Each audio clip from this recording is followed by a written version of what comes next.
बिस्मिल्लाहिर्रहमानिर्रहीम। अस्सलाम वालेकुम। एवन टीवी के न्यूज़ स्टूडियो से मैं हूं अलीशा वासी और मैं हूं आयशा हमीद। नजर डालते हैं हेडलाइंस की जानिब। पाकिस्तान में महंगाई कम होगी, तरक्की की रफ्तार हदफ से कम होगी। रवां साल पाकिस्तान की शरह नमो 2.6% रहेगी। शरह नमो 2020 तक 4.5% तक पहुंचाने का इम्कान। करंट अकाउंट हसारा 0.1 रहने की पेशगोई। आलमी तिजारती जंग से मईशत मुतासिर होने का खदशा।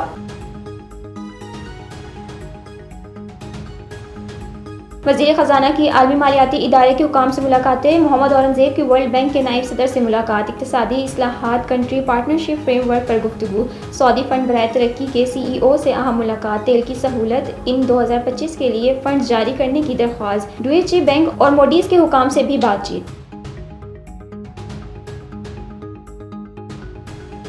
नई नहरों के मामले पर सिंध में एहतजाज जारी। खैरपुर बबरलू बाईपास पर वकला का धरना छठे रोज में दाखिल। सिंध और पंजाब के दरमियान ट्रैफिक मुअत्तल। काजी अहमद में गाड़ियों में कोयले को आग लग गई। सक्खरकोट की कंदकोट में भी धरने। शहरियों और ट्रांसपोर्टर्स को शदीद मुश्किलात का सामना। कराची में वकला की हड़ताल, साइलिन परेशान।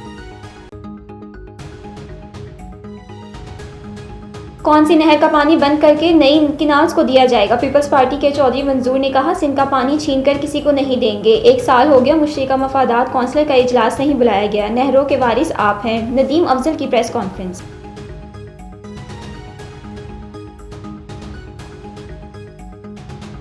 और नहरों के मामले पर जो हो सका करूंगा। वजीर आजम ने गिरती मईशत को पांव पर खड़ा कर दिया। मिलकर पाकिस्तान की तरक्की के लिए किरदार अदा करना होगा। सेहत बिल्कुल ठीक है, गलत खबर फैलाई गई। नवाज शरीफ की गुफ्तगू।